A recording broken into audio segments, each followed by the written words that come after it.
नमस्कार. श्री स्वामी समर्थ सर्वांना.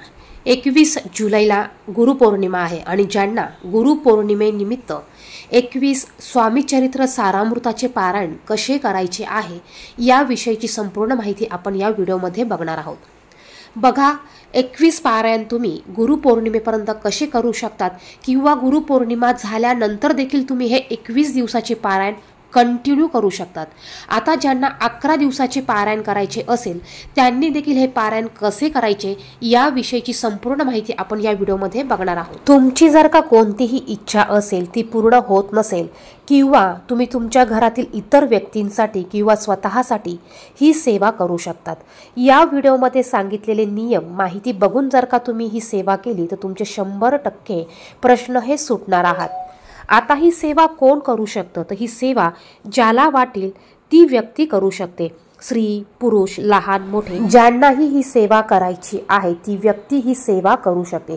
तुमचे जर का काही प्रश्न अडलेले असतील, काही करून सुटत नसेल, काही इच्छा पूर्ण होत नसेल, असे सर्वजण ही सेवा करू शकतो. आणि ज्यांना फक्त सेवा करायची आहे अशी व्यक्ती देखील ही सेवा करू शकतात. आता ही सेवा 21 तुम्हाला पारायण करायचे असतील तर तुम्ही म्हणाल गुरुपौर्णिमेपर्यंत 21 पारायण कसे काय करायचे, तर याच विषयीची माहिती आपण या व्हिडिओमध्ये बघणार आहोत. ज्यांना 1 जुलैपासून स्वामीचरित्र सारामृत हे पारायण करायला शक्य झालं नाही किंवा ज्यांना 11 स्वामीचरित्राचे सारामृताचे पारायण करायचे असेल त्यांनी देखील हा संपूर्ण व्हिडिओ बघायचा आहे.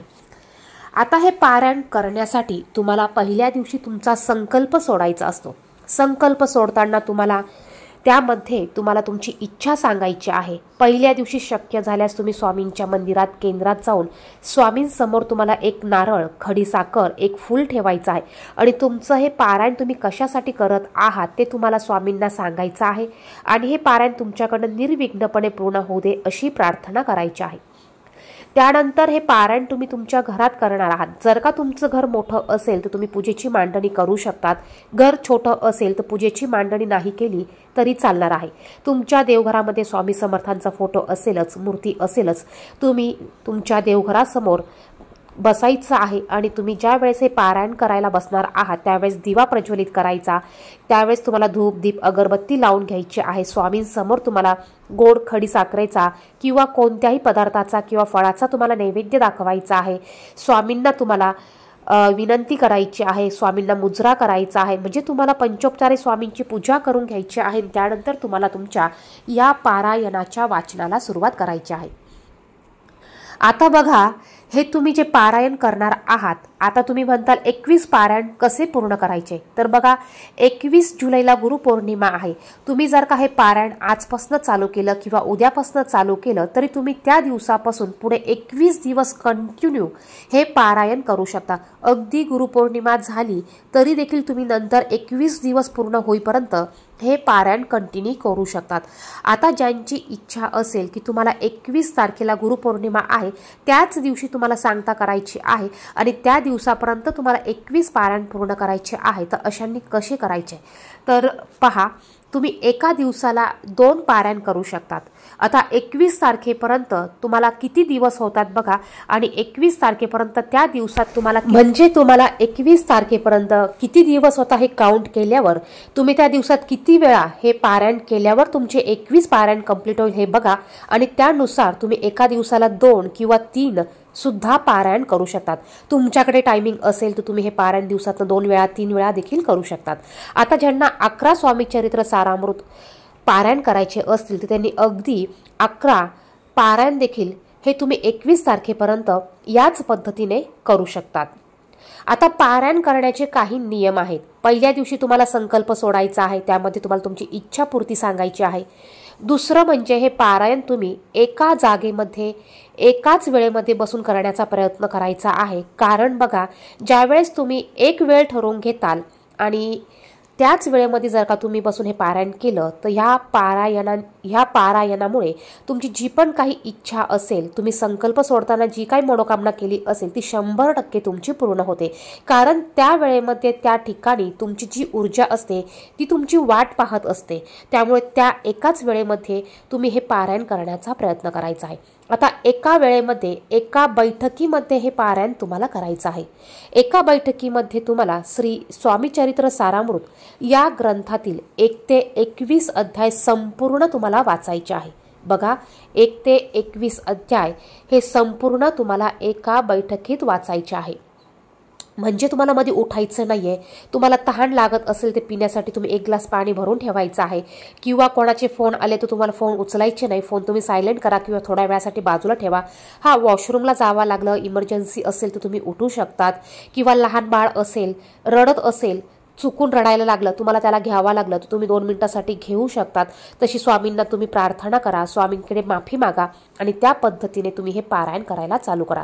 प्रश्न आपल्या सर्वांना आयुष्यामध्ये भरपूर येत असतात। संसार म्हटल्यावर भरपूर गोष्टी असतात, भरपूर अडचणी असतात। आपण जर का म्हटलं मला लहान बाळ आहे, मला उठावं लागलं, मी पारायण कसं करू, तर तुम्ही हे पारायण कधीच करणार नाही। त्यामुळे बघा, ह्या काही गोष्टी आहेत, हे काही नियम आहेत, हे पाळून तुम्ही हे पारायण करू शकता। आता पारायण करण्यासाठी तुम्हाला दररोज स्वामींसमोर तुम्ही जर का वेगळी पूजा मांडत असेल तर पूजा मांडणी कशी करायची हे सर्वांना माहिती असेल, त्याविषयीचा व्हिडिओ देखील आपल्या चॅनलवर आहे, तो तुम्ही पाहू शकतात। तुम्हाला फक्त चौरंगावर पाटावर एक कपडा अंथरून घ्यायचा आहे, स्वामींची मूर्ती असेल, फोटो असेल तो मांडायचा आहे, मूर्ती असेल तर तुम्हाला पाण्याने अभिषेक करून घ्यायचा आहे, त्यांना तुम्हाला अष्टगंध लावायचा आहे, हिना अत्तर लावायचा आहे, फुलं अर्पण करायची आहे, खडीसाखरेचा किंवा कुठल्याही गोडाच्या पदार्थाचा नैवेद्य दाखवायचा। नैवेद्यामध्ये तुळशीचं पान आवर्जून तुम्हाला टाकायचं आहे, 1 लोटाभर पाणी तुम्हाला ठेवायचं आहे, धूप दीप अगरबत्ती तुम्हाला प्रज्वलित करून घ्यायचे। या पद्धतीने तुम्हाला पूजेची मांडणी करायची आहे। तुमचं पारायण वाचून झाल्यानंतर तुम्हाला स्वामी समर्थांची आरती करायची आहे।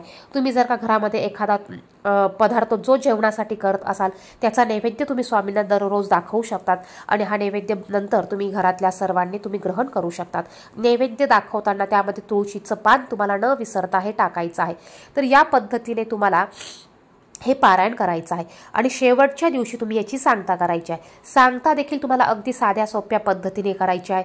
तुम्ही गोडाचा घरामध्ये स्वयंपाक करू शकता, पुरणाचा स्वयंपाक करू शकतात।